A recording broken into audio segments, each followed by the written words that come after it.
ಸೋಮೇಶ್ವರ ಪುರಸಭೆಯ ನವೀಕೃತ ಮತ್ತು ನೂತನ ಕಟ್ಟಡಕ್ಕೆ ಶಂಕುಸ್ಥಾಪನೆಯ ಈ ಒಂದು ಅರ್ಥಪೂರ್ಣ ಮತ್ತು ಸುಂದರ ಸಮಾರಂಭದ ಸಭಾ ವೇದಿಕೆಯಲ್ಲಿ ಉಪಸ್ಥಿತರಿದ್ದು ಸಮಾರಂಭದ ಅಧ್ಯಕ್ಷ ಸ್ಥಾನ ವಹಿಸಿದಂತಹ ಸೋಮೇಶ್ವರ ಗ್ರಾಮ ಪಂಚಾಯತಿಯ ಅಧ್ಯಕ್ಷ ಅಂತ ಶ್ರೀಮತಿ ಯಮುನಕ್ಕನವರೇ,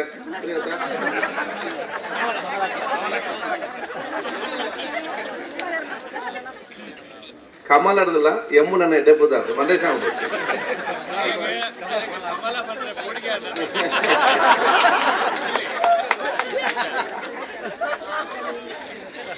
ಆದ ಕಾರಣ ಸೋಮೇಶ್ವರ ಪುರಸಭೆ ಅಧ್ಯಕ್ಷರಾದಂಥ ಕಮಲಕ್ಕನವರೇ, ವೇದಿಕೆ ಮೇಲೆ ಮುಖ್ಯ ಅತಿಥಿ ಉಪಸ್ಥಿತವಂತಹ ಗೌರವಿತರು ಸಂಸದರಾಗಿರುವಂತಹ ಸನ್ಮಿತ ಡಾಕ್ಟರ್ ಬಿದೇಶ್ ಚೌಟರ್ ಅವರೇ, ಮೋಡದ ಅಧ್ಯಕ್ಷರು ಗೌರವಿತರಾಗಿರುವಂತಹ ಸದಾಶಿವ್ ಉಲ್ಲಾಲ್ ಅವರೇ, ಸಹ ಸಮಿತಿ ಅಧ್ಯಕ್ಷರಾದಂಥ ಸನ್ಮಿತರಾಗಿರುವಂತಹ ಪುರುಷೋತ್ತಮ್ ಗಟ್ಟೀರ್ ಅವರೇ, ನನ್ನ ಸನ್ಮಿತರು ಈ ಕ್ಷೇತ್ರದ ಮಾಜಿ ಜಿಲ್ಲಾ ಪಂಚಾಯತ್ನ ಸದಸ್ಯ ಮತ್ತು ಮಾಜಿ ಉಪ ಅಧ್ಯಕ್ಷರು, ಈಗ ಬಿಜೆಪಿಯ ಅಧ್ಯಕ್ಷರಾಗಿರುವಂಥ ನನ್ನ ಸನ್ಮಿತರಾಗಿರುವಂಥ ಸತೀಶ್ ಕುಂಪಲ್ರವರೇ, ನಮ್ಮ ನಗರಸಭೆಯ ವಾರ್ಡ್ ಕಮಿಟಿನಲ್ಲ ಪುರಸಭೆಯ ಪ್ರತಿಪಕ್ಷ ನಮ್ಮ ನಾಯಕರಾಗಿರುವಂಥ ಪುರುಷೋತ್ತಮ್ ಶೆಟ್ಟಿರವರೇ, ಸನ್ಮಿತರಂತ ವಲಯ ಗ್ರಾಮ ಪಂಚಾಯತ್ ಮಾಜಿ ಅಧ್ಯಕ್ಷ ಅಂತ ವಲಯ ಕಾಂಗ್ರೆಸ್ ಅಧ್ಯಕ್ಷ ಅಂತ ರಮೇಶ್ ಶೆಟ್ಟಿರವರೇ, ಬಿಜೆಪಿ ವಲಯ ಅಧ್ಯಕ್ಷ ಅಂತ ಜಗದೀಶ್ ಅವರೇ, ಬಹುಶಃ ಮುಂದಿರುವ ಎಲ್ಲ ನಮ್ಮ ಗಣ್ಯ ಗಣ್ಯ ಅತಿಥಿಗಳೇ, ಎಲ್ಲರ ಪರವಾಗಿ ನಮ್ಮ ಅತ್ಯಂತ ಹಿರಿಯ ಸದಸ್ಯರಾದಂಥ ನಮ್ಮ ಧೂಮನ ಸತೀಶ್ ಉಲ್ಲಾಲ್ ಅವರೇ, ಇನ್ನಿತರ ಮೇಲೆ ಅಧಿಕಾರಿ ವರ್ಗದವರೇ, ಬಹುಶಃ ಇಲ್ಲಿ ಊರಿನ ಹಿರಿಯ ಗಣ್ಯ ವ್ಯಕ್ತಿಗಳೇ, ವಿವಿಧ ಸಂಘ ಸಂಘದ ಅಧ್ಯಕ್ಷರ ಪದಾಧಿಕಾರಿಗಳೇ, ಇನ್ನಿತರ ಸದಸ್ಯರುಗಳೇ, ಮಾಜಿ ಸದಸ್ಯರುಗಳೇ, ಈ ಕಾರ್ಯಕ್ರಮಕ್ಕೆ ನೇರವಾಗಿ ಪಕ್ಷ ಇತ್ತೀಚೆಗೆ ಬಹುಶಃ ನಮ್ಮ ಪೌರ ಕಾರ್ಮಿಕರು ಮತ್ತು ಎಲ್ಲ ನಮ್ಮ ಸಿಬ್ಬಂದಿ ವರ್ಗದವರೇ, ಅತ್ಯಂತ ಸಂತೋಷವಾಗ್ತಿದೆ. ಸೋಮೇಶ್ವರ ಪುರಸಭೆಯ ನವೀಕೃತ ಮತ್ತು ನೂತನ ಪಂಚಾಯತ್ನ ಕಟ್ಟಡದ ಶಂಕುಸ್ಥಾಪನೆ ಕಾರ್ಯಕ್ರಮ ಇವತ್ತೆಲ್ಲ ಭಾಗಿಯಾಗ್ತಿದ್ದೇವೆ. ಬಹುಶಃ ಇವತ್ತು ಸೋಮೇಶ್ವರ ಗ್ರಾಮ ಒಂದು ಅತ್ಯಂತ ದೊಡ್ಡ ಮಟ್ಟದ ಗ್ರಾಮ ಇವತ್ತು ಆಗಿದೆ. ಅತ್ಯಂತ ದೊಡ್ಡ ಮಟ್ಟದ ಗ್ರಾಮ ಇದ್ದಾಗ ಇದನ್ನು ಪುರಸಭೆಗೆ ನಾನೇ ಮಂತ್ರಿ ಆಗಿದ್ದಾಗ ಪುರಸಭೆಗೆ ಪರಿವರ್ತನೆ ಆಗಿದೆ. ಇನ್ನು 15-20 ವರ್ಷದಿಂದ ಆಗ್ತದೆ ಆಗುದಿಲ್ಲ ಕೇಸ್ಗೆಲ್ಲ ಆಗಿ ಬಹುಶಃ ಬಹಳಷ್ಟು ಹಿಂದೆ ಹೋಯಿತು. ಬಹುಶಃ ನಿಮ್ಮೆಲ್ಲ ಆಶೀರ್ವಾದ ನಾನೇ ನಗರ ಅಭಿವೃದ್ಧಿ ಸಚಿವನಾಗಿದ್ದಾಗ ಬಹುಶಃ ಇದಕ್ಕೆ ರೆಕಮೆಂಡ್ ಮಾಡಿಕೊಂಡು ಬಹುಶಃ ಇವತ್ತು ಪುರಸಭೆಗೆ ಪರಿವರ್ತನೆ ಆಗಿದೆ. ಒಂದು ಪ್ರದೇಶವನ್ನು ನಾವು ಪುರಸಭೆಗೆ ಪರಿವರ್ತನೆ ಆಗಬೇಕಂತ ಹೇಳಿದರೆ ಆ ಪ್ರದೇಶದ ಮೂಲಭೂತ ಸೌಕರ್ಯ ಅಭಿವೃದ್ಧಿ ಮತ್ತು ಇನ್ನಿತರ ವ್ಯವಸ್ಥೆಗೆ ಪೂರಕವಾಗಿರುವಂಥ ವ್ಯವಸ್ಥೆಗಳು ಸರ್ಕಾರದಿಂದ ಬರ್ತದೆ. ಅದಕ್ಕೆ ಬೇಕಾದ ನಾವು ಇದನ್ನು ಅಪ್ಗ್ರೇಡ್ ಮಾಡ್ತೇವೆ. ಅದಕ್ಕೆ ಅನುಗುಣವಾಗಿ ಇವತ್ತು ನಗರಸಭೆ ನಾವು ಪುರಸಭೆ ಮಾಡಿದ ಕಾರಣ ಇವತ್ತು ನಗರೋತ್ಥಾನ ಅಂತ ಕಾರ್ಯಕ್ರಮ ಮತ್ತು ಯೋಜನೆ ಅನುದಾನ ಬರಲಿಕ್ಕೆ ಇವತ್ತು ಅವಕಾಶ ಇವತ್ತು ಆಗ್ತದೆ. ಅದೇ ರೀತಿ ಬಹುಶಃ ಬೇರೆ ಬೇರೆ ಮೂಲಭೂತ ಸೌಕರ್ಯದಂತು ನಾನು ಬಹುಶಃ ಅಧ್ಯಕ್ಷರು ಸರ್ವ ಸದಸ್ಯರು ಮತ್ತು ಈ ಊರವರೆಲ್ಲರಿಗೂ ಅಭಿನಂದಿಸ್ತೇನೆ. ಸೋಮೇಶ್ವರ ಗ್ರಾಮ ಪಂಚಾಯತ್ ಸೋಮೇಶ್ವರ ಗ್ರಾಮ ಅತ್ಯುತ್ತಮವಾದ ಗ್ರಾಮ ಆಗಬೇಕಾದ್ರೆ ಇಲ್ಲಿ ಎಲ್ಲ ನಗರಸಭೆ ಪುರಸಭೆ ಸದಸ್ಯರು ಅಧ್ಯಕ್ಷರು ಸಿಬ್ಬಂದಿ ವರ್ಗದವರು ಅತ್ಯಂತ ಪ್ರಾಮಾಣಿಕತೆ ಬದ್ಧರು ದೂರದೃಷ್ಟಿಯಿಂದ ತಮ್ಮ ಕೆಲಸ ನಿರ್ವಹಿಸುವಂಥ ಕೆಲಸ ಇವತ್ತು ಆಗಬೇಕು. ನಾವಿವತ್ತಿಗೆ ಸುಸಜ್ಜಿತವಾದ ಕಟ್ಟಡವನ್ನು ನಾವಿವತ್ತು ಕಟ್ಟಿ ನಾನು MP ಎಲ್ಲ ಬಂದಿದ್ದೇವೆ. ಈ ಕಟ್ಟಡದ ಮ್ಯಾಪನ್ನು ನಾನು ಮೂರು ಸಲ ಚೇಂಜ್ ಮಾಡಿದೆ. ಯಾಕೆ ಮತ್ತೆ ನಾನು ಹೇಳಿದೆ ಮತ್ತೆ 30-40 ವರ್ಷ ತನಕ ಹೊಸ ಕಟ್ಟಡ ಬರುವುದಿಲ್ಲ. ಅದನ್ನು ಅರ್ಜೆಂಟಾಗಿ ಅವರು ಕೊಟ್ಟಂತ ಮಾಡಿಕೊಂಡು ನೀವು ಹೋಗೋ ಬದಲು ಯಾವನ್ನೆಲ್ಲ ವ್ಯವಸ್ಥೆ ಬೇಕಂತೇಳಿ ಎಲ್ಲ ನಿಮ್ಮಲ್ಲಿ ಕೂತ್ಕೊಂಡು ಚರ್ಚೆ ಮಾಡಿ ಯಾವ ರೀತಿ ಸಿಬ್ಬಂದಿಗಳಿರ್ತಾರೆ ಸದಸ್ಯರೇನು ಮೀಟಿಂಗ್ ಏನು ಅದಕ್ಕೆ ಅನುಗುಣವಾಗಿ ಒಂದು ಮಾದರಿಯಾದ ಒಂದು ಕಟ್ಟಡ ಆಗಬೇಕಂತ ಹೇಳಿಕೊಂಡು 3 ಸಲ ಪ್ಲಾನ್ ಇಲ್ಲಿದಂತಲ್ಲ ನಾನು ಯಾವ ಗ್ರಾಮ ಅದು ಪಂಚಾಯತ್ ಅದು ಕೂಡ ಉಳ್ಳಾಳದ ಪಂಚಾಯತ್ ಪ್ರತಿಯೊಂದು ಕೂಡ ನೋಡಿಕೊಂಡು ಯಾಕೆ 30-40 ವರ್ಷದ ನಂತರ ಕೂಡ ಅದು ಪ್ರಯೋಜನ ಆಗುವ ರೀತಿಯಲ್ಲಿ ನಾವು ಕಟ್ಟಬೇಕಂತ ಹೇಳಿ ಇವತ್ತು ಈ ಒಂದು ಅತ್ಯುತ್ತಮವಾದ ಒಂದು ಬಿಲ್ಡಿಂಗ್ ಅಲ್ಲಿ ಪ್ರಾರಂಭವಾಗಿ ಆದಷ್ಟು ಬೇಗನೆ ಪೂರ್ಣಗೊಳ್ತದೆ. ಯಾರು ಕಾಂಟ್ರಾಕ್ಟರು ಎಲ್ಲೆಲ್ಲಿ ಆದಷ್ಟು ಬೇಗ ಮುಗಿಸುವಂತ ಕೆಲಸ ಮಾಡಿ. ಎಷ್ಟು ಸಮಯ ಬೇಕು? 6 ಮಂತ್, 1 ವರ್ಷ ತಗೊಳ್ಳಿ, ತೊಂದರೆಲ್ಲ ಮತ್ತೆ ಮುಗಿಸಿಕೊಡಿ. ಅಂದರೆ 6 ಮಂತಲ್ಲಿ ಆಗ್ತದಿಲ್ಲ ಗೊತ್ತಿಲ್ಲ. ಏನು ಅರ್ಜೆಂಟ್ ಮಾಡಿದಾಗೋದು ಬೇಡ, ಕರೆಕ್ಟಾಗಿ ಮಾಡಿ. ನಾನು ಭಾಳ ಅಧಿಕಾರಿಗಳೇ ಸೇರಿರೋದಿಷ್ಟೇ, ಕ್ವಾಲಿಟಿಯಲ್ಲಿ ಹೆಚ್ಚು ಕಮ್ಮಿ ಇದ್ದರೆ ಯಾವ ಕಾಂಪ್ರಮೈಸ್ ಕೂಡ ಇಲ್ಲ. ಇನ್ನು ಕೆಲಸ ಆದ ನಂತರ ಅಲ್ಲಿ ಸೋಡ್ತದೆ, ಇಲ್ಲಿ ಬಂದು ನನ್ನ ಹತ್ರ ನಮಗೇನು ಕೂಡ ಮಾಡಲಿಕ್ಕೆ ಆಗೋದಿಲ್ಲ. ಕ್ವಾಲಿಟಿ ಕರೆಕ್ಟಾಗಿ ನೋಡಿ, ಏನೆಲ್ಲ ಅವ್ರಿಗೆ ಸಹಕಾರ ಬೇಕು ಆ ಸಹಕಾರ ಮಾಡಿ. ಇದು ನನ್ನ ಬಿಲ್ಡಿಂಗು ಅಲ್ಲ, ಅವರ ಬಿಲ್ಡಿಂಗು ಅಲ್ಲ, ಇದು ಊರವರ ಬಿಲ್ಡಿಂಗ್. ನಾವಿವತ್ತು ಇದ್ದೇವೆ, ನಾವಿವತ್ತು ಹೋಗ್ತೇವೆ. ನಿಲ್ಲುವುದು ಯಾರು ಇಲ್ಲಿ? ಈ ಊರವ್ರು ಬರುದು ಹೋಗುದು. ಅದಕ್ಕೆ ಪೂರಕವಾಗಿ ಈಗಲೇ ಅದನ್ನು ನೀವು ನೋಡಿ ಡೈಲಿ ನಿಮ್ಮ ಮನೆಗೆ ಕಟ್ತೀರಾ, ಅದೇ ರೀತಿ ಎಲ್ಲರಿಗೂ ಅದನ್ನು ನೋಡಿಕೊಳ್ಳುವ ವ್ಯವಸ್ಥೆಯು ಮಾಡಬೇಕಾದ್ರೆ ಹೇಳಲಿಕ್ಕೆ ನಾನು ಅದಕ್ಕೆ ವೆಂಟಿಲೇಷನ್ ಇರಲಿ, ಇನ್ನೊಂದಿಲ್ಲ, ಹೆಚ್ಚು ಕಮ್ಮಿ ಸ್ವಲ್ಪ ಸಲ ಹೆಚ್ಚು ಕಮ್ಮಿ ಹೇಳಿ ಅದನ್ನು. ವೆಂಟಿಲೇಷನ್ ಜಾಸ್ತಿ ಕೊಡೋ ವೆಂಟಿಲೇಷನ್ ಇದೆಯಲ್ಲ, ಎಷ್ಟು ದೊಡ್ಡ ವಿಂಡ್ ಹಾಕಿದ್ದಾರೆ, ಯಾರು ಇಂಜಿನಿಯರ್? 6 feet 4 feet ಜಾಸ್ತಿ ಕೊಡಿ ಸ್ವಲ್ಪ. ಯಾಕೆ ಅಲ್ಲಿ ಲೈಕ್ ಕರೆಂಟ್ ಹೋದ್ರೂ ಕೂಡ ಬೆಳಕಿರುವಂಥ ಪರಿಸ್ಥಿತಿ ಮಾಡಬೇಕು. ನೀವು ಚೆನ್ನಾಗಿ ನಿಮಗೆ ದೊಡ್ಡ ವಿಂಡೋ ಕೊಟ್ಟು ಸೈಡಿಂದ ಅದಕ್ಕೆ ಚೆನ್ನಾಗಿ ನಿರ್ದೇಶ ಮಾಡೋಕ್ಕೆ ಬೇಕಾದ ಸ್ಕ್ರೀನ್ ಹಾಕ್ಬೋದು, ಮತ್ತು ಟಿಂಟ್ ಆಗ್ಬೋದು. ಕರೆಂಟ್ ಹೋದ್ರೂ ಕೂಡ ಗ್ಲಾಸ್ ಓಪನ್ ಮಾಡಿದ್ರೆ ಅಲ್ಲಿ ಬೆಳಕು, ಗಾಳಿ ಮತ್ತು ಬೆಳಕು ಒಳಗಡೆ ಬರಬೇಕು. ಆ ರೀತಿಯಿಂದ ನೋಡಿಕೊಂಡು ನಾನು ಅದನ್ನು ನೋಡಿ ಮರ್ತೋಗಿದೆ. ಈ ರೀತಿಯ ದೂರದರ್ಶಕತ್ವ ಮುಖಾಂತರ ನಮ್ಮ ಒಂದು ಕಟ್ಟಡ ಬರುವಂಥ ಅವಕಾಶ ಆಗಲಿ. ಈಗಾಗಲೇ ಹೇಳಿದಾಗೆ ಸೋಮೇಶ್ವರ ಗ್ರಾಮ ಎಲ್ಲ ಅವಕಾಶ ಇರುವ ಅತ್ಯುತ್ತಮವಾದ ಗ್ರಾಮವಾಗಿದೆ. ಯಾಕೆ? ಒಂದು ಸಮುದ್ರದ ಬದಿಯಲ್ಲಿ ಇದೆ, ಇನ್ನೊಂದು ಇತಿಹಾಸ ಪ್ರಸಿದ್ಧವಾದ ದೇವಸ್ಥಾನ ಇಲ್ಲಿ ಪಕ್ಕದಲ್ಲಿದೆ. ಸ್ವಲ್ಪ ದೂರ ಹೋದರೆ ಸೈಯದ್ ಮದೀನ್ ದರ್ಗಾ ಇದೆ, ಇಲ್ಲಿ ನಿಮಗೆ ರೈಲ್ವೆ ಸ್ಟೇಷನ್ ಇದೆ. ಸ್ವಲ್ಪ 4 ಕಿಲೋಮೀಟರ್ ಹೋದರೆ ನಿಮಗೆ ಮೆಡಿಕಲ್ ಕಾಲೇಜ್, ಆಸ್ಪತ್ರೆ. ಸೊ ಇಲ್ಲಿ ಶೈಕ್ಷಣಿಕವಾಗಿ, ಆರೋಗ್ಯವಾಗಿ, ಧಾರ್ಮಿಕವಾಗಿ ಮತ್ತು ಪ್ರವಾಸೋದ್ಯಮ ಇದಕ್ಕೆಲ್ಲ ಸೀಮಿತವಾಗುವಂಥ ದೊಡ್ಡ ಮಟ್ಟದ ಪ್ರದೇಶ ಆಗಿದೆ ಇದು. ತಾವಿದನ್ನು ಒಗ್ಗಟ್ಟಲ್ಲಿ ಕೂತ್ಕೊಂಡು ಚರ್ಚೆ ಮಾಡಿ ನಮಗೆ ಯಾವ ಯೋಜನೆ ತರ್ಬೋದು, ನೀವು ಬರೀ ಇಲ್ಲಿ ಲೈಸೆನ್ಸ್ ಕೊಡೋದು, ಇದು ಬಿಲ್ಡಿಂಗ್ ಕೊಡೋದು, ಇದು ಕೆಲಸ ಮಾತ್ರ ಅಲ್ಲ. ಈ ಒಂದು ಗ್ರಾಮದ ಭವಿಷ್ಯದ ಆಲೋಚನೆ ಇಟ್ಟುಕೊಂಡು ಯಾವ ರೀತಿಯ ದೂರದರ್ಶಿ ಮುಖಾಂತರ ತಾವು ಪ್ಲ್ಯಾನನ್ನು ಹಾಕಬೇಕು ಅದನ್ನು ಹಾಕಿ ಅದನ್ನು ನನ್ನ ಹತ್ರ ಇಲ್ಲಿ ಸಂಸದರ ಗಮನಕ್ಕೆ ತಂದು ಅದನ್ನು ಅನುಷ್ಠಾನ ಮಾಡಿಕೊಂಡು ಭವಿಷ್ಯಕ್ಕೆ ಪ್ರಯೋಜನ ಆಗುವಂಥ ಕೆಲಸ ಮಾಡಬೇಕಾಗ್ತದೆ, ಭವಿಷ್ಯಕ್ಕೆ ಬೇಕಾಗುವಂಥದ್ದು. ಆ ರೀತಿಯ ದೂರದರ್ಶಿತ್ವ ತಂದ ಯೋಜನೆಗೆ ಏನಾಗ್ತಾ ಬೇಕಾದಂಥ ಉದ್ದೇಶವಂತ ಇವತ್ತು ಹಮ್ಮಿಕೊಂಡು ಹೋಗ್ಬೇಕಂತ ಹೇಳಲಿಕ್ಕೆ ನಾನು ಇವತ್ತು ಬಯಸ್ತೇನೆ. ನಮ್ಮ ಸಂಸದರಿದ್ದಾರೆ, ನಾನು ಅವತ್ತು ಚರ್ಚೆ ಮಾಡಿದ್ದೇನೆ, ನಾನು ಮಂತ್ರಿ ಕೂಡ ಚರ್ಚೆ ಮಾಡಿದ್ದೇನೆ. ಆದಷ್ಟು ಬೇಗ ನಾವು ಮತ್ತು ನೀವು ಸೇರಿ ಇಲ್ಲಿರುವಂಥ ರೈಲ್ವೆ ಅಂಡರ್ ಪಾಸಿಗೆ ನಾವೊಂದು ಮುಕ್ತಿ ಕೊಡೋದ ಕೆಲಸ ಮಾಡಬೇಕಂತ ಹೇಳಲಿಕ್ಕೆ ನಾನು ಇವತ್ತು ಬಯಸ್ತೇನೆ. ಇಡೀ ಕ್ಷೇತ್ರದ ಎಲ್ಲ ಜವಾಬ್ದಾರಿ ನಾನು ತಗೊಳ್ತೇನೆ, ಈ ಅಂಡರ್ ಗ್ರೌಂಡ್ ಜವಾಬ್ದಾರಿ ತಾವು ತಗೊಳ್ಬೇಕಂತ ಹೇಳಲಿಕ್ಕೆ ನಾನು ಇವತ್ತು ಬಯಸ್ಕೊಂಡು ಒಂದು ನಮ್ಮ ಉಚ್ಚಿಲ ಮತ್ತು ಇಲ್ಲಿದು ಅದು ನಮಗೆ ಅದೇ ಸೆಂಟ್ರಲಿಂದಲೇ ಆಗಬೇಕು. ನಾನು ಮೊನ್ನೆ ಸೋಮಣ್ಣ ಫಸ್ಟ್ ಬಂದప్పుడు ಮೀಟಿಂಗ್ ನಾನು ಇಲ್ಲರಲ್ಲಿ ಕೊಟ್ಟು ಮಾತಾಡಿದ್ದೇನೆ, ಡೆಲ್ಲಿಯಲ್ಲಿ ಕೂಡ ಅಧಿಕಾರಿಗೆ ಮಾತಾಡಿದ್ದೇನೆ. ಅದು ನಾವು ಜೊತೆಯಲ್ಲಿ ಸೇರಿ ಬಸ್ ಇದಕ್ಕೆ ಒಂದು ಇಲ್ಲಿಗೆ ಮತ್ತು ಉಚ್ಚಲಕ್ಕೆ ಅಂಡರ್ ಪಾಸನ್ನು ನಾವು ಮಾಡಬೇಕಾಗ್ತದೆ. ಅದಕ್ಕೆ ಅನುದಾನ ರೈಲ್ವೆಯವರು ಕೊಡೋದಿಲ್ಲ, ನಾವು ನಗರಸಭೆ ಅನುದಾನ ಇಟ್ಟು ಅದಕ್ಕೆ ಸ್ವಲ್ಪ ಮೀಸಲದ ಕೆಲಸ ಇವತ್ತು ಮಾಡಬೇಕು. ಪರ್ಮಿಷನ್ ಸಿಕ್ಕಲಿ ನಾವು ಅದನ್ನು ಯಾವುದೊಂದು ರೀತಿಯಿಂದ ತರುವಂಥ ಕೆಲಸ ಅದು ನಮ್ಮ ಮೊದಲ ಇವತ್ತು ಆದ್ಯತೆ. ಎಷ್ಟೇ ಇಲ್ಲಿ ಅಭಿವೃದ್ಧಿ ಆಗಬೇಕಾದ್ರೆ ಈ ಅಂಡರ್ ಪಾಸ್ಗೆ ಮುಕ್ತಿ ಇಲ್ಲದಿದ್ದರೆ ಇಲ್ಲಿ 50% ಸೋಮೇಶ್ವರಿಗೆ ಬರುವವರು ಕೂಡ ಬರುವುದಿಲ್ಲ. ಯಾಕೆ? ಯಾರು ಮನೆಯಲ್ಲಿ ಕಾಯೋದಲ್ಲಿ ಗೇಟ್ ಬಿದ್ದಿರ್ತದೆ, ಯಾರು ಅಲ್ಲಿ ಕಾಯೋದಲ್ಲಿ ಹೋಗಬೇಕಾ ಬೇಡವಾ ಅಂತ ಹೇಳಿ ಅರ್ಜೆಂಟ್ ಬೇರೆ ಕಡೆಗೆ ಹೋಗ್ತೇನೆ. ನಾನು ಅರ್ಬನ್ ಮಿನಿಸ್ಟರ್ ಇದ್ದಾಗ ನಾನು ಫಸ್ಟ್ ಬಂದು ಮುಕ್ತಿ ಕೊಟ್ಟಿದ್ದಾದ್ರಿಂದ ನಮ್ಮ ಮಾಗಾಡಿ ಬರ್ಕು ಅಂಡರ್ ಪಾಸ್ಗೆ ನಾನು 60 ಕೋಟಿ ರೂಪಾಯಿ ಇಟ್ಟೆ ಅದರಲ್ಲಿ ಸ್ಮಾರ್ಟ್ ಸಿಟಿ. ಯಾಕೆ? ಅದು ಮಂಗಳೂರಿಗಿಂತಲೂ ಕೂಡ ಉಳ್ಳಾಲದವರಿಗೆ ಪ್ರಯೋಜನ. ಯಾಕೆ? ಎಲ್ಲರ ನೋಡ್ತೇವೆ, ನಾನು ಮುಂಚೆ ಹೋಗ್ತಾ ಇದೆ, ಇಲ್ಲಿಂದ ಹೋಗೋ ಕಂಪ್ಲೀಟ್ ಅಲ್ಲಿ ಬ್ಲಾಕ್, ರೈಲ್ವೆ ಬರುವಾಗ ಆ ಕಡೆಯಿಂದ ಬರುವಾಗ ಬ್ಲಾಕ್. ನನಗೇನ ಪುಣ್ಯ ಭಗವತಿ ಸ್ಟೋರ್ ಅಲ್ಲೇ ಪಕ್ಕದಲ್ಲಿತ್ತು, ಅವರು ಫೋನ್ ನಮ್ಗೆ ತೆಗೆದಿದ್ದು, ಅವರಿಗೆ ಫೋನ್ ಮಾಡಿದ್ರು, ಗೇಟ್ ಓಪನ್ ಉಂಟಾ ಬಂದು ನಾನು ಓಪನ್ ಇದ್ರೆ ಜಪ್ಪಿನ ಮಗರಲ್ಲಿ ಹೋಗುದು, ಇಲ್ಲದಿದ್ರೆ ಪಂಪೆಲಲ್ಲಿ. ಅದು ಭಾಳ ಜನ ಅದಕ್ಕೆ ಬಂದ ತಕ್ಷಣ 60 ಕೋಟಿ ರೂಪಾಯಿ ಇಟ್ಟು ಅದನ್ನು ನಾವು ಇವತ್ತು ಅಂಡರ್ ಪಾಸ್ ಮಾಡಿ ಕೆಲಸ ಆಗಿ ವರ್ಷ ಮುಂದಿನ ತಿಂಗಳು ಅದು ಇವತ್ತು ಮುಗಿತವೆ. ಇದಾದ ಲಾಭ ಯಾರಿಗೆ? ಬರೀ ಉಳ್ಳಾಲದಿಂದ ಹೋಗಿ ಬರೋರಿಗೊಂದು, ನಮಗೆ ಬೇರೆ ಎರಡನೇದೇನು, ಇಡೀ ನಮ್ಮ ಉಳ್ಳಾಲದ ಡೆವಲಪ್ಮೆಂಟ್ಗೆ ಪೂರಕವಾಗುವಂಥದ್ದು. ಈಗೆಲ್ಲ ಕೂಡ ಆದಿತ್ಯವಾರ ಸಜಿವಾರ ಎಲ್ಲ ಎದ್ದುಕೊಂಡು ಹೋಗುದು ಯಾವ ಕಡೆಗೆ? ತಣ್ಣೀರ್ಬಾವಿ, ಕದ್ರಿ ಪಾರ್ಕ್, ಇಲ್ಲಿಗೆ ಹೋಗುದು. ಈಗ ನಾವೇನಾದರೂ ಅಂಡರ್ ಪಾಸ್ ಆದರೆ ಆ ಕಡೆ ಯಾರು ಕೂಡ ಹೋಗುದಿಲ್ಲ, ಎಲ್ಲ ಕೂಡ ಈ ಕಡೆ ಬರ್ತಾರೆ. ಎಲ್ಲಿಗೆ? ಸೋಮೇಶ್ವರ, ಉಳ್ಳಾಲ ಈ ಪ್ರದೇಶಕ್ಕೆ ಬರ್ತಾರೆ. ಯಾಕೆ? ಪರ ಊರಿನವ್ರು ನೋಡಿ, ನಮ್ಮ ಊರಿಂದಲೇ ನಿಮ್ಮ ಊರು ಇಂಪ್ರೂವ್ಮೆಂಟ್ ಆಗೋದಿಲ್ಲ. ನಾನೇ ನಮ್ಮದೇ ಒಂದು ಆಗು ಸರ್, ಬೇರೆ ಊರಿನವ್ರು ಬಂದು ಇಲ್ಲಿ ಬಂಡವಾಳ ಮತ್ತು ಅವರ ದುಡ್ಡನ್ನು ಇಲ್ಲಿ ಖರ್ಚು ಮಾಡಿದಾಗ ಮಾತ್ರ ಇಲ್ಲಿ ಆರ್ಥಿಕವಾದ ಚಲನವಲನ ಸ್ಟಾರ್ಟ್ ಆಗ್ತದೆ.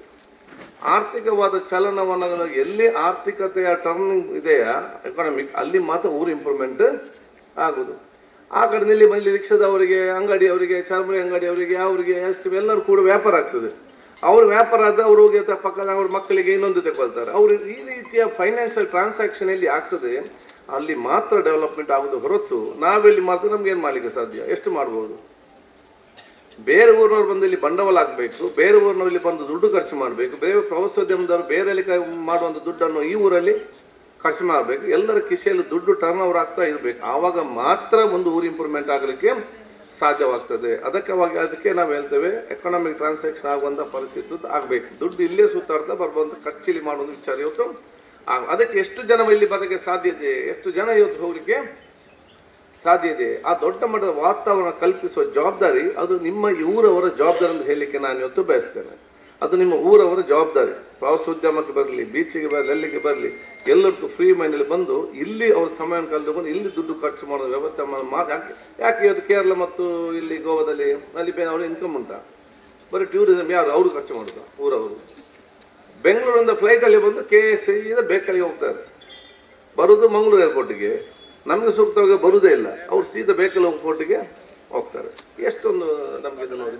ನಮ್ಮ ಅದಕ್ಕಿಂತ ಚೆನ್ನಾಗಿ ಬೀಚ್ ನಮ್ಮ ಇಲ್ಲಿಲ್ಲ ಸೋಮೇಶ್ವರ, ಯಾಕೆ ಇಲ್ಲಿಗೆ ಬರೋದಿಲ್ಲ? ಫ್ಲೈಟ್ ಇಲ್ಲದೆ ಯಾರು ಕೂಡ. ಇದನ್ನೆಲ್ಲ ಕೂಡ ನಾವು ಆತ್ಮಾವಲೋಕನ ಮಾಡಿಕೊಳ್ಬೇಕಂತ ಹೇಳಲಿಕ್ಕೆ ನಾನು ಯೋಚಿಸಿ, ನಮಗಾಗಿ ಅಲ್ಲ, ಇದು ಈ ಒಂದು ಊರು ಸೋಮೇಶ್ವರದ ಉಲ್ಲ ನಮ್ಗೆ ಮಾತ್ರವ ಇರೋ ಸಣ್ಣ ಮತ್ತು ಇನ್ನು ಹುಟ್ಟಿ ಬರಕ್ಕೆ ಎಷ್ಟೋ ಕೋಟ್ಯಾಂತರ ಮಕ್ಕಳಿದ್ದಾರೆ. ಆ ಹುಟ್ಟಿ ಬಂದ ಮಕ್ಕಳಿಗೆ ಬೇಕಾದಂಥ ವ್ಯವಸ್ಥೆ ಮಾಡಿ ಕೊಡುವುದೇ ಅದು ನಮ್ಮ ನಿಮ್ಮೆಲ್ಲರ ಜವಾಬ್ದಾರಿ ಅಂತ ನಾನು ಇವತ್ತು ಹೇಳಲಿಕ್ಕೆ ನಾನು ಇವತ್ತು ಬಯಸ್ತೇನೆ. ಅದು ಈ ರೀತಿಯ ಒಂದು ದೊಡ್ಡ ಆಲೋಚನೆ ಮತ್ತು ದೂರದೃಷ್ಟಿತ ಆಡಳಿತ ಬಹುಶಃ ನಿಮ್ಮಿಂದ ಬರಬೇಕಂತ ಹೇಳಲಿಕ್ಕೆ ನಾನು ಇವತ್ತು ಇಚ್ಛಿಸುವಂಥದ್ದು. ಅದಕ್ಕಾಗಿ ಬೇರೆ ಬೇರೆ ನಿಮ್ಮ ಕಾಲಕ್ಕೆ ಬರಲಿ. ಬಹುಶಃ ಇವತ್ತು ಸೌಹಾರ್ದತೆ ವಾತಾವರಣ ನಮಗೆ ಫಸ್ಟ್ ಅತಿ ಅಗತ್ಯವಾಗಿದೆ. ಯಾಕಂದರೆ ಎಲ್ಲರಿಗೂ ಕೂಡ ಸಾಕಾರ ದೊಡ್ಡ ಮಟ್ಟದ ಮನೋಭಾವ ಮತ್ತು ಇಲ್ಲಿ ಅಭಿವೃದ್ಧಿಗೆ ಸಂಬಂಧಪಟ್ಟಾಗ ನೀವು ನೋಡಿ, ಪ್ರತಿಯೊಂದು ಕೂಡ MLA ಮಂತ್ರಿ ನಮಗೆ 100 ಕೆಲಸಗಳಿರ್ತದೆ. MP ಗಿರಿ ನಮಗೆ ರಿಡೀಶ್ ಯಾರು ಅಲ್ಲಿ ಜಾಸ್ತಿ ಆಸಕ್ತಿ ಬಂದು ವಹಿಸ್ತಾರೆ ಅವರು ಕೆಲಸ ಬೇಗ ಬೇಕು. ನಿಮ್ಮ ಜವಾಬ್ದಾರಿ ಏನು? ಸೋಮೇಶ್ವರ ಟೂರಿಸಮ್ನಲ್ಲಿ ನಮಗೆ ಏನೆಲ್ಲ ಸ್ಕೀಮ್ ಇದೆ, ಕೇಂದ್ರದಲ್ಲಿ ರಾಜ್ಯದಲ್ಲಿ ಏನು ಸ್ಕೀಮ್ ಇದೆ, ಪವಿತ್ರವಾದ ಯಾತ್ರಾ ಕೇಂದ್ರವಾಗಿ ನಮಗೆ ಎಲ್ಲ ಸೆಂಟ್ರಲ್ ಸ್ಟೇಟ್ ಸ್ಕೀಮ್ ಇದೆ. ನೀವು ಜಿಲ್ಲಾ ಮಟ್ಟದ ಅಧಿಕಾರಿಗಳಿದ್ದೀರಿ, ನೀವು ಒಂದು ದಿವಸ ಕುರಿತು ನೀವು ಚರ್ಚೆ ಮಾಡ್ತೀರಾ? ಇಲ್ಲಿ ಮಾಡಿದ್ದುಂಟಾ? ಇಲ್ಲಿ ನೀವು ಸ್ಕೀಮ್ ಇದೆ ನೀವು ಫಸ್ಟ್ ಸ್ಟಡಿ ಮಾಡಬೇಕು. ನಿಮಗೆ ಆನ್ಲೈನ್ ನೋಡಿದ್ರೆ ಎಲ್ಲ ಸ್ಕೀಮ್ ಸಿಗ್ತದೆ ನಿಮಗೆ. ಅದರಲ್ಲಿ ನೀವು ಒಂದು ಅಪ್ಲಿಕೇಶನ್ ಹಾಕೋದು, ನಮಗೆ ಬಂದು ಹೇಳೋದು ಅಥವಾ ಸಂಸದರಿಗೆ ಬಂದು ಹೇಳೋದು. ಈಗ ಪ್ರಸಾದ ಸ್ಕೀಮ್ ಅಂತೇಳಿ ಧಾರ್ಮಿಕ ಕೇಂದ್ರದ ಸ್ಕೀಮ್ ಇದೆ, ಬರ್ತದಿಲ್ಲ ಬೇರೆ. ನೀವು ಪ್ರಯತ್ನ ಮಾಡಿದ್ರೆ ಆಟೋಮೆಟಿಕ್ ಬರ್ತದ? ಆಗ್ತದ? ಯಾರು ಫಾಲೋಅಪ್ ಮಾಡ್ತಾರೆ ಅವರ ಕೆಲಸ ಮಾತ್ರ. ಇದು ನಿಮ್ಮ ಲೋಕಲ್ ಬಾಡಿ ಬೇರೆ, ನಿಮಗೆ ಬೇರೆ ಕೆಲಸ ಇದೆ. ಏನು ಕೆಲಸ ಲೋಕಲ್ ಬಾಡಿ? ಈ ರೀತಿಯ ನಿಮ್ಮ ಯೋಜನೆಗೆ ಏನಿದೆ ಆ ಸಂಬಂಧಪಟ್ಟವನ್ನು ಕರೆಸಿಕೊಂಡು ಅದಕ್ಕೆ ಕೂತ್ಕೊಳಿಸಿ ಅದಕ್ಕೆ ಬೇಕಾಗುವಂಥ ಆ್ಯಕ್ಷನ್ ಪ್ಲ್ಯಾನ್ ಮಾಡಿ ಮತ್ತೆ ನಮ್ಮ ಹತ್ರ ಬಂದು ಬ್ಯಾಂಗ್ಳೂರು ಅಧಿಕಾರಿಗಳಿರಲಿ, ಜಿಲ್ಲಾ ಅಧಿಕಾರಿಗಳಿರಲಿ, ಡೆಲ್ಲಿ ಅಧಿಕಾರಿ ಕೂತ್ಕೊಂಡು ಆ ಯೋಜನೆ ತರಿಸುವಂಥ ಒಂದು ದೊಡ್ಡ ಮಟ್ಟದ ಪ್ರಾಮಾಣಿಕ ಪ್ರಯತ್ನ ನಿಮ್ಮ ನಗರಸಭೆ ವ್ಯಾಪ್ತಿಯ ಅಧ್ಯಕ್ಷ ಮತ್ತು ಉಪಾಧ್ಯಕ್ಷ ಸದಸ್ಯರೆಲ್ಲರೂ ಕೂಡ ಆಗುವಂಥ ದೊಡ್ಡ ಮಟ್ಟದದು ಜವಾಬ್ದಾರಿ ನಿಮಗೆ ಇದೆ ಅಂತ ನಾನು ಹೇಳಲಿಕ್ಕೆ ನಾನು ಇವತ್ತು ಅದಕ್ಕಾಗಿ ನಾವು ಆಡಳಿತ ಅಂತ ನಾವು ಇವತ್ತು ಹೇಳ್ತೇವೆ. ಯಾವ ರೀತಿಯಲ್ಲಿ ಇನ್ನಿತೇನು ಕೆಲಸ ಆಗಬೇಕು, ಯಾವುದೇ ಒಂದು ಕೆಲಸ ಆಗೋದು, ನನ್ನ ಕೆಲಸ, ಶಾಸಕರ ಕೆಲಸ ಇರಲಿ, ಸಂಸದರ ಕೆಲಸ ಇರಲಿ, ಅದನ್ನು ಮೇಲ್ವಸ್ತು ನೋಡಿಕೊಂಡು ಹೆಚ್ಚು ಕಮ್ಮಿ ಇದೆ ಅದು ನಮ್ಮ ಗಮನಕ್ಕೆ ತರುವಂಥ ಕೆಲಸ ಆಗಬೇಕು. ಈಗ ಪೈಪ್ಲೈನ್ ಕೆಲಸ ನಾವು 24 ಯಾಕೆಂತ ಹೇಳಿದರೆ ಯಾವುದೆಲ್ಲ ನಾವು ಕೆಲಸ ನಾನು ಅಷ್ಟೇ ಈ ಊರಲ್ಲಿ ಮಾಡ್ತೀನಿ ಅಂತ ಹೇಳಿದಾನ 100ಕ್ಕೂ 100 ಎಲ್ಲದ ಕಣದನ್ನು ಬಿಡುಗಡೆ ಮಾಡಿದ್ದೇನೆ. ಎಲ್ಲ ಕೆಲಸಗಳನ್ನು ಮಾಡುತ್ತೇನೆ ಅಂತ ಹೇಳಿಕ್ಕೆ ನಾನು ಇವತ್ತು ಇನ್ನು 30 ವರ್ಷ ಆದರೂ ಕೂಡ ನಮಗೆ ಕರೆಂಟಿನ ಕಡಿಮೆ ಆಗಬಾರ್ದು ಅಂತ ಹೇಳಿಕೊಂಡು ಎಲ್ಲ ಉಲ್ಲಾಲದಿರೋದು 30 kV ಅನ್ನು 110 kV ನಮ್ಮ ಸಪ್ರೇಟಾಗಿ ಇವತ್ತು ಇಡೀ ಅಂಡರ್ಗ್ರೌಂಡ್ ಕೇಬಲಿಂಗ್. ಈಗ ನಮಗೆ ಬರುವುದು ಈಗ ಕರೆಂಟ್ ಎಲ್ಲಿಂದ ಹೇಗೆ ಬರ್ತದೆ ಯಾರಿಗೆ ಅದು ಗೊತ್ತುಂಟ? ನಾವು ಕರೆಂಟ್ ಮನೇಲಿ ಸ್ವಿಚ್ ಆಗ್ತೇವೆ, ಉಲ್ಲಾಲಕ್ಕೆ ಇಲ್ಲಿಂದ ಏನೋ ಗೊತ್ತುಂಟ? ಕಾವೂರಿಂದ ನೇರವಾಗಿ ಬರುವುದು ಅದು ಕೊಣಜೆ ಫೀಟಿಂದ ನೇರವಾಗಿ ಬರೋದು ಉಲ್ಲಾಲಕ್ಕೆ, ಅಲ್ಲಿಂದ ನಮಗೆ ಬರೋದು. ಎಲ್ಲಿ ಒಂದು ಹೆಚ್ಚು ಕಮ್ಮಿ ಆಗುತ್ತೆ ನಮ್ಮೂರಿಗೆ ಕರೆಂಟ್ ಇಲ್ಲ. ಅದಕ್ಕಾಗಿ ನಾವೀಗ ಈಗ ಬೆಳೆಯುವಾಗ ಇದಕ್ಕೆ ಅಪ್ಗ್ರೇಡ್ ಮಾಡಿಕೊಡೋ ಜೊತೆಯಲ್ಲಿ ನಾನು ನೇರವಾಗಿ ಮಂಗಳೂರಿಂದ ಅಂಡರ್ಗ್ರೌಂಡ್ ಕೇಬಲ್ ಹಾಕಿಕೊಂಡು ಇವತ್ತು ಕನೆಕ್ಷನ್ ಮಾಡಿದ್ದೇವೆ. ಏನು ಇಲ್ಲಿ ಹೆಚ್ಚು ಕಮ್ಮಿ ಆದರೂ ಕೂಡ ನೇರವಾಗಿ ಜಪ್ಪಿನ ಮುಖ ಕರೆಂಟಿಂದ ನಮಗೆ ಕರೆಂಟಿನ ಕೊರತೆ ಆಗಬಾರ್ದು ಅಂತ ಹೇಳಿಕೊಂಡು ಅಂಡರ್ಗ್ರೌಂಡ್ ಕರೆಂಟ್ ಕೇಬಲ್ ಇವತ್ತು ಬರ್ತಾ ಇದೆ. 32 ಕೇಬಲ್ 132 kV ಎಷ್ಟೇ ಬಿಲ್ಡಿಂಗ್ ಇರಲಿ, ಎಷ್ಟೇ ಕಾಲೇಜ್ ಇರಲಿ, ಕರೆಂಟ್ ಕಡಿಮೆ ಆಗಬಾರ್ದು ಅಂತ ಹೇಳಿಕೊಂಡು ಹೋಗುವಂತು. ಇದು ನಿಮ್ಮಲ್ಲಿ ಬೇಕು. ಇಲ್ಲೊಂದು ಜಾಗ ಗುರುತಿಸಿಕೊಂಡು ಮುಂದೆ ಇಲ್ಲಿ ಕೂಡ ನೀವೊಂದು ಸಬ್ಸ್ಟೇಷನ್ ಅನ್ನೋದೊಂದು ಓಪನ್ ಕೋಟೆಕಾಲಿದೆ. ಈಗ ಸಾಕು, ಮುಂದಕ್ಕೇನು ಎಲ್ಲೇ ಸರ್ಕಾರಿ ಜಾಗ ಇದೆ ಈಗ KEB ವರೆಗೆ 1 ಎಕರೆ ಕೊಟ್ಟು ಬಿಡಬೇಕು. ಭವಿಷ್ಯದಲ್ಲಿ ಬೇಕಾದಾಗ ಇಲ್ಲಿ ಆ ಇನ್ಫ್ರಾಸ್ಟ್ರಕ್ಚರ್ ಸ್ಟಾರ್ಟ್ ಮಾಡಲಿಕ್ಕೆ ಬೇಗ ವ್ಯವಸ್ಥೆಗೆ ನೀವು ಕೂಡ ಇವಾಗ ಕಾರ್ಯಕ್ಕೆ ಹಮ್ಮಿಕೊಂಡು ಹೋಗೋದು. ಯಾಕಂದರೆ ಕರೆಂಟ್ ನೋಡಿ, ಪವರ್ ಇಲ್ಲಾಂದರೆ ಪವರ್ ಕರೆಂಟ್ ನಿಮಗೆ ರೋಡು ತೋಡುಗಿಂತ ಜಾಸ್ತಿ ನಿಮ್ಮ ಊರ ಅಭಿವೃದ್ಧಿಗೆ ಕರೆಂಟ್ ಇಂಪಾರ್ಟೆಂಟ್. ಅದ ಮಾತು ಅರ್ಥ ಮಾಡಿಕೊಳ್ಳಿ. ನಿಮಗೆ 1 ಗಂಟೆ ಕರೆಂಟ್ ಇಲ್ಲದಿದ್ದರೆ ನಿಮಗೆ ಬಿಸ್ನೆಸ್ ಆಗೋದಿಲ್ಲ, ಕರೆಂಟ್ ಇಲ್ಲದೆ ನಿಮ್ಗೆ ಮನೆ ನಿಲ್ಲಕ್ಕೆ ಸಾಧ್ಯ ಇಲ್ಲ. ಕರೆಂಟ್ನ ಕೊರತೆ ಇದ್ದರೆ ಯಾರು ಬಂಡವಾಳ ಹಾಕ್ಲಿಕ್ಕೆ ಬರುವುದಿಲ್ಲ. ಇದನ್ನು ಮೂಲಭೂತ ಆಲೋಚನೆ ಮಾಡಿ. UGDಗೆ ಸಂಬಂಧಪಟ್ಟಾಗೆ ಈಗಾಗಲೇ ನೀವೇನು ಪ್ಲಾನ್ ಮಾಡಿದ್ದೀರಿ ಆಟೋಮೆಟಿಕ್ ಬರ್ತದೆ ಅಲ್ಲಿಂದ. ಈಗ UGDಗೆ ಈಗಲೇ ಪ್ಲಾನ್ ಮಾಡಿಕೊಂಡು ನೀವು ಪ್ರಪೋಸಲ್ ಸಲ್ಲಿಸಬೇಕು ಅಂತ ನೀವು ಕೇಳಬೇಕು. ನಾಳೆ ಕೇಳಿದರೆ ನಿಮಗೆ UGD underground treatment plan tank ಮಾಡಲಿಕ್ಕೆ ನಿಮಗೆ ಜಾಗ ಉಂಟಾ ಎಲ್ಲಿಯಾದರೂ? ಅದೆಲ್ಲಿ ಗುರುತ ಮಾಡಿದರೆ ನೀವು? ಗುರುತ ಮಾಡಿ ಈಗಲೇ ಇಲ್ಲ, ಇನ್ನು 5 ವರ್ಷ ಮುಂದೆ ಹೋದ್ರೆ ಸಿಗ್ತದಾ? ಈ UGD ಟ್ರೀಟ್ಮೆಂಟ್ ಪ್ಲಾಂಟ್ ಇಲ್ಲದಿದ್ದರೆ, UGD ಆಗದಿದ್ದರೆ ಮುಂದಿನ 30 ವರ್ಷದಲ್ಲಿ ಸೋಮೇಶ್ವರ ಅದು ಒಂದು ಅನ್ಡಿಕ್ಲೇರ್ಡ್ ಸ್ಲಮ್ ಆಗ್ತದೆ. ನಾವು ಉಳ್ಳಾಳದ ಕೂಡ ಹೇಳಿದ್ದೇವೆ, ಅಲ್ಲಿ ನಾವು ಸ್ಯಾಂಕ್ಷನ್ ಮಾಡಿ ಕೂಡ ಅವ್ರು ಇವರಿಂದ ಕೋರ್ಟಿಗೆ ಹೋಗಿದ್ದಾರೆ. ಇನ್ನು 10 ವರ್ಷದಲ್ಲಿ ಉಳ್ಳಾಳದಲ್ಲಿ UGDಗೆ ಆ ಕೇಸ್ ಹಾಕಿದವರು ಕೇಸ್ ವಿಡ್ರಾ ಮಾಡದಿದ್ದಲ್ಲಿ ಮತ್ತು ಬೇಗ ಅದು ಕನೆಕ್ಷನ್ ಆಗದಿದ್ದಲ್ಲಿ it will be undeclared slum. ಅಲ್ಲಿ ನೀರು ಬಿಡ್ತಾರೆ ಸಿಕ್ಕಿ ತೋಡಿಗೆ. ಮತ್ತೇನು ಮಾಡಲಿಕ್ಕೆ? ಮತ್ತೆ ನಿಮ್ಮ ಮೆಂಬರಿಗೆ ಅವ್ರಿಗೆ ಬೈದ್ರೆ ಏನು ಮಾಡೋದು? ಇಲ್ಲಿ ಕೂತ್ಕೊಂಡು ಏನು ಜನರು ಬಿಡ್ರು ತೋಡಿಗೆ ನೀರು, ಮತ್ತು ಜನರು ಬೈಯೋದು. ಏನು ನಾವೇನು ಮಾಡಲಿಕ್ಕೆ ಸಾಧ್ಯ? ನಾವು ಜನಪ್ರತಿನಿಧಿ ನಿಮಗೆ ಯೋಜನೆ ತಂದು ಮುಟ್ಟಿಸ್ಬೋದು, ಅದನ್ನು ಅನುಷ್ಠಾನ ಮಾಡೋದು ಯಾರು? ಊರವರು ಸರ್ಕಾರ ಕೊಡಬೇಕು. ಎಲ್ಲರಿಗೂ ಕೂಡ ಕ್ಲೀನ್ ಬೇಕು. ಅವನ ಮನೆ ಮುಂದೆ ಡಬ್ಬಿ ಬೇಡ. ಇದಂತ ಮಾಡೋದು ನಾವು? ನನ್ನ ಮನೆ ಡಬ್ಬಿ ತಗೊಂಡು ಯಾವ್ದು ಅರ್ಥ ಮಾಡಿಕೊಳ್ಬೇಕು. ಜನಸಾಮಾನ್ಯರು ಅರ್ಥ ಮಾಡಿಕೊಳ್ಳದಿದ್ದರೆ ಊರು ಇಂಪ್ರೂವ್ಮೆಂಟ್ ಆಗುವುದು ಹೇಗೆ ಅಂತೇಳಿ ನಾವು ಆತ್ಮಾವಲೋಕನ ಮಾಡಿಕೊಳ್ಬೇಕು. ಅದಕ್ಕಾಗಿ ಊರು ಸರಿಯಾಗಬೇಕಾದ್ರೆ ಜನಸಾಮಾನ್ಯರು ತಮ್ಮ ಡೆವಲಪ್ಮೆಂಟ್ಗೆ ಸಂಪೂರ್ಣವಾದ ಸಹಕಾರ ಕೊಡಬೇಕು. ಮೆಂಬರ್ನವ್ರ ಅದಕ್ಕಾಗಿ ಪ್ರಾಮಾಣಿಕತೆಯಿಂದ ಆ ಕೆಲಸವನ್ನು ನೀವು ನಿರ್ವಹಿಸಿಕೊಂಡು ಬರಬೇಕು. ರಾಜ್ಯದ ಏನೇನು ಮತ್ತು ಕೇಂದ್ರ ಏನು ಯೋಜನೆ ಇದೆಯಾ ಅದು ನಿಮ್ಮ ಊರಿಗೆ ತರಲಿಕ್ಕೆ ನೀವು ಆದಷ್ಟು ಪ್ರಯತ್ನವನ್ನು ಮಾಡಬೇಕು. ಈ 3 ಮುಖಾಂತರ ಹೋದ್ರೆ ಮಾತ್ರ ಆಗ್ತದೆ. ಅದಕ್ಕೆ ಕರೆಂಟಿನ ವ್ಯವಸ್ಥೆಗೆ ಸಂಬಂಧಪಟ್ಟಾಗೆ ಆಗ್ತಾ ಇದೆ. 24 ಗಂಟೆ ಕುಡಿಯೋ ನೀರು, ಅವತ್ತು ನಾನು ಮಾತನ್ನು ಹೇಳಿದ್ದಾನ, ಇನ್ನು 2 ವರ್ಷದಲ್ಲಿ ಇಡೀ ಕ್ಷೇತ್ರಕ್ಕೆ 24 ಗಂಟೆ ಕುಡಿಯೋ ನೀರಿನ ಯೋಜನೆಯನ್ನು ಬಹುಶಃ ಮುಖ್ಯಮಂತ್ರಿ ಕೆಲಸ ಈಗಾಗಲೇ ಪೈಪ್ ಲೈನ್ ಪ್ರಾರಂಭ ಆಗಿದೆ. ನಾನು ಬರುವಾಗ ನೋಡಿದ್ದೇನೆ, ಆ ಪೈಪ್ ಲೈನ್ ಆಗ್ತಾ ಇದ್ದಾರೆ. ಆ ಮಣ್ಣು ತೆಗೆದು ಅಲ್ಲಿಗೆ ಬಿಟ್ಟು ಹೋಗ್ತಾರೆ. ಏನು ಕಾನೂನು ಇರ್ತದೆ ನೋಡಿದ್ರು? ನೀವು MOU ಸ್ಟಡಿ ಮಾಡಿದ್ದೀರಾ? ಎಲ್ಲಿಂಟು MOU? ಏನು ಕಾನೂನು? ಅವ್ರು ತೆಗೆದು ಅದನ್ನು ಲೆವೆಲ್ ಮಾಡಿ ಸರಿ ಮಾಡಿ ಕೊಡಬೇಕು. ಹೌದಾ? ಅವನು ಹೀಗೆ ಮಣ್ಣು ಹಾಕಿಕೊಂಡು ಹೋಗಿ ರಾತ್ರಿ ಒಂದು ಲಾರಿ ಬಂದರೆ ಅದು ಸ್ವಲ್ಪ ಹೊಂಡಾಗ್ತದೆ, ಬೀಕ್ ಮೇಲೆ ಅವ್ನು ಕೆಳಗೆ ಬೀಳ್ತಾನೆ. ಯಾಕೆ ನೀವು ಅದನ್ನು ಸರಿಪಡಿಸಲು ಕೂತ್ಕೊಂಡು? ಸರ್ಕಾರ ಮತ್ತು ಅವ್ರಿಗೆ ಅದು ಅಗ್ರಿಮೆಂಟ್ ಏನಿದೆ ನಿಮ್ಮಲ್ಲಿ, ಅದು ನೀವು ಸ್ಟಡಿ ಮಾಡಿದ್ದೀರಾ? ಅದನ್ನು ಮಾಡಿ ಕೆಲಸ ಮಾಡಿ. ಇದೆಲ್ಲ ನೀವು ನಮಗೆ ನೋಡ್ಲಿಕ್ಕೆ ಆಗ್ತದೆ. ಈಗ ಬರುವಾಗ ನಾನು ನೋಡಿದೆ, ನಮ್ಗೆ ಗೊತ್ತುಂಟ. ನಮ್ಮ ಮನೆ ಕುಂಪಾಳದಲ್ಲಿ ಹೋಗ್ತಾನೆ, ಇಡೀ ದಿಡ್ಡಾಗಿದೆ ಕಲ್ಲು ಇಷ್ಟಿಷ್ಟು ಏನು ಮಣ್ಣು. ಅವನು ಮಣ್ಣು ಹಾಕಿ ಹೋಗಿದ್ದಾನೆ. ಅದು ಲಾರಿ ಎಲ್ಲ ಹೋಗಿ ದಿಡ್ಡು ಕಟ್ಟಿದೆ. ಅದೇ ಅವನು ಅದನ್ನು ಜಲ್ಲಿ ಹಾಕಿ ರೋಲರ್ ಮಾಡಿ ಬಿಟ್ಟು ಹೋಗ್ತಿದ್ದೆ. ಎಲ್ಲರಿಗೆ ಪ್ರಯೋಜನ ಆಗುತ್ತೆ. ಅವನ ಕೆಲಸ ಇಲ್ವಾ? ಒಂದು ಅದಕ್ಕೆ ಕಂಡೀಷನ್ ಇಲ್ವಾ? ರೋಡ್ ರಿಪೇರ್ ಮಾಡಲಿಕ್ಕೆ ಇಷ್ಟು ಕೋಟಿ ದುಡ್ಡು ಉಂಟು. ಒಬ್ಬ ಕಾಂಟ್ರಾಕ್ಟ್ಗೆ ಪೈಪ್ಲೈನ್ ಹಾಕುವಾಗ ಪೈಪ್ಲೈನ್ ಹಾಕ್ಲಿಕ್ಕೆ ಮಾತ್ರ ಅಲ್ಲ, ಕಾಂಕ್ರೀಟ್ ಕಟ್ ಮಾಡಿದಕ್ಕೆ ಮತ್ತದಕ್ಕೆ ಕಾಂಕ್ರೀಟ್ ಮಾಡಲಿಕ್ಕೆ ಅವ್ನಿಗೆ ಇಷ್ಟು ದುಡ್ಡಲ್ಲಿ ಅದೇನಾಗ್ತದೆ? ನನಗೆಲ್ಲ ಕೂಡ ನನಗೆ ಕೇಳಲಿಕ್ಕೆ ಆಗ್ತದೆ. ಒಮ್ಮೆ ಸಲ ಕೇಳ್ಬೋದು. ಇದು ನಿಮ್ಮ ವ್ಯಾಪ್ತಿಯಲ್ಲಿ ನೀವು ನೋಡುವ ಜವಾಬ್ದಾರಿ ಅಂತ ನಾನು ಹೇಳಲಿಕ್ಕೆ ನಾನು ಇವತ್ತು ನಿಮ್ಮ ವ್ಯಾಪ್ತಿಯಲ್ಲಿ ಈ ಕೆಲಸವನ್ನು ಕೂಡ ನಾವು ಕರೆಕ್ಟಾಗಿರೋದು ನಾವು ವಿಚಾರ ಆಗಬೇಕು. ಕರೆಂಟ್, ನೀರು, ರಸ್ತೆಗೆ ಸಂಬಂಧಪಟ್ಟ ಬಹುತೇಕ ಎಲ್ಲ ರಸ್ತೆಗಳು ಉತ್ತಮವಾಗಿದೆ. ಅಭಿವೃದ್ಧಿ ಆಗುವ ಹೊಸ ರಸ್ತೆಗಳು ಬರ್ತದೆ.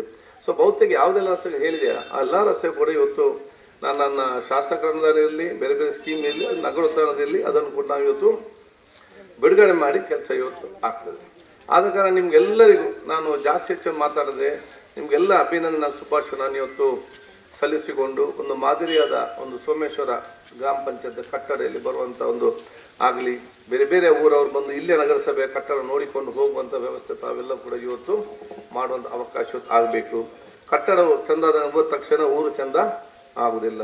ಊರು ಚಂದ ಆಗಬೇಕಾದ್ರೆ ನೀವು ಅಧಿಕಾರಿ ವರ್ಗದವರು, ಸದಸ್ಯರು, ಸಂಘ ಎಲ್ಲರಿಗೂ ಒಬ್ಬರಿಗೊಬ್ಬರು ಸಹಕರಿಸಿಕೊಂಡು ಉತ್ತಮವಾದ ವಾತಾವರಣ ನಿರ್ಮಾಣ ಮಾಡಿ ಆ ಉತ್ತಮವಾದ ಕೆಲಸ ಮಾಡೋದು, ಯೋಜನೆ ಹಮ್ಮಿಕೊಳ್ಳುವ ಕೆಲಸ ನಿಮ್ಮೆಲ್ಲರಿಂದ ಕೂಡ ಆಗಲಿ ಅಂತ ಕೂಡ ನಾನು ಹೇಳಲಿಕ್ಕೆ ನಾನು ಇವತ್ತು ಬಯಸ್ತೇನೆ. ಅದಕ್ಕಾಗಿ ಬಹುಶಃ ನನಗೆ ದೀರ್ಘವಾಗಿ ನಾನು ಮಾತಾಡಿದೆ. ಯಾಕಂತ ಹೇಳಿದರೆ ಈ ಸುತ್ತಮುತ್ತಲ ಬಗ್ಗೆ ನಾನು ಬಹಳಷ್ಟು ಇವತ್ತು ಮಾತಾಡ್ಬೋದು. ಇಡೀ ತೊಕ್ಕೋಟಿಂದ ಸೋಮೇಶ್ವರ ದೇವಸ್ಥಾನಕ್ಕೆ ಇಡೀ ಅವತ್ತು ನಾನು ಬಂದಾಗ ಕಾಂಕ್ರೀಟೀಕರಣ ಇಡೀ ಮುಂಚೆ ಸರಸ್ವತಿ ಕಾಲನಲ್ಲಿ ಒಬ್ಬ ಮನುಷ್ಯನಿಗೆ ಬರಲಿಕ್ಕೆ ಆಗ್ತಿರ್ಲಿಲ್ಲ.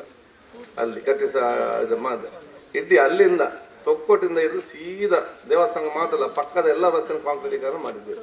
ಇಡೀ ಉಳ್ಳಾಲ ಫಸ್ಟ್ ಮಾಡಿದ್ರೆ ಶಿವಶಕ್ತಿ ನಗರಿಗೆ ಕಾಂಕ್ರೀಟೀಕರಣ ಅವತ್ತು ನಿಂತು ಮಾಡುವ ವ್ಯವಸ್ಥೆ ಆಯಿತು.